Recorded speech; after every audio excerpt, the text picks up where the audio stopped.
Samantala, pwedeng maging miyembro ng European Union ang Ukraine bago matapos ang taong 2030 kung magiging mabilis umano ang pagreporma ng bansang ito.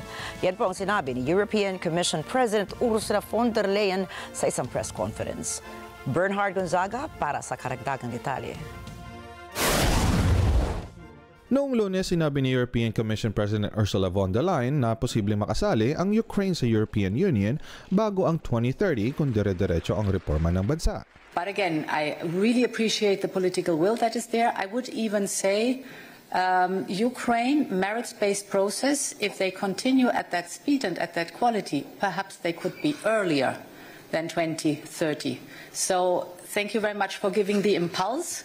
And let's work hard on all sides really to keep the momentum up. Samantala, dagdag ni UE Council President Antonio Costa na sakaling mapaanib na nga ang Ukraine sa Union, ito ang pinakamahalagang garantiyang panseguridad para sa kinabukasan ng KYIV. Ukraine's accession to the European Union will be the most important security guarantee for the future of Ukraine.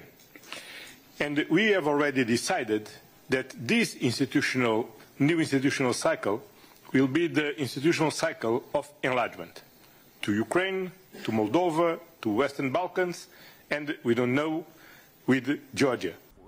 Ipinahayag ni Ukrainian President Volodymyr Zelensky ang kanyang pag-asa na matapos na ang giyera sa lalong madaling panahon. Anya malaking bagay sa seguridad ng kanyang bansa kung mapaanib na ang Ukraine sa UE.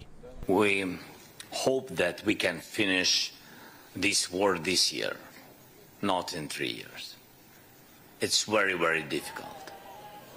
Very difficult for all our nation to go through this war, but with all respect to our soldiers and our people. So I can't speak about 3 years.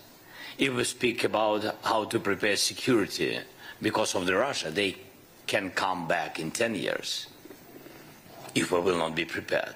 They will not come back if we will pressure them, put them to their place, to their territory.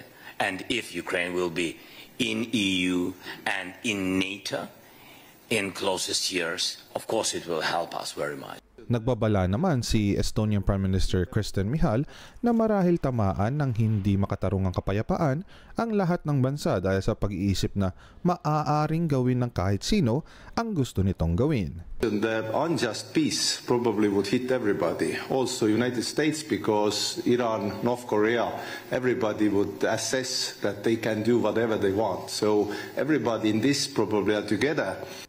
Ani Finnish President Alexander Stubb, kailangan magkaisa ang UE dahil sa kasalukuyan nagaganap ang pag-uusap pangkapayapaan nang hindi sila kasali. We need to get our act together.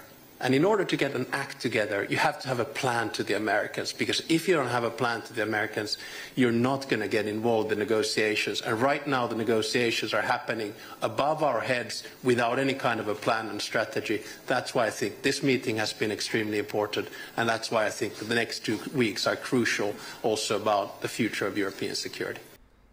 Ipinahayag naman ni Lithuanian President Gitanas Nausėda ang kanyang mga pag-aalinlangan ukol sa sanay isang ulirang sitwasyon para sa Europa. Europeans with the backing of the United States would be ideal solution. Are we there? I have my doubts. Maybe my doubts will disappear in the coming weeks or coming months. At least I'm looking forward to the Hague summit. I hope there will be positive news from this summit despite all our reservations. Bernhard Gonzaga para sa Mata ng Agila International. Trusted, connected, on point.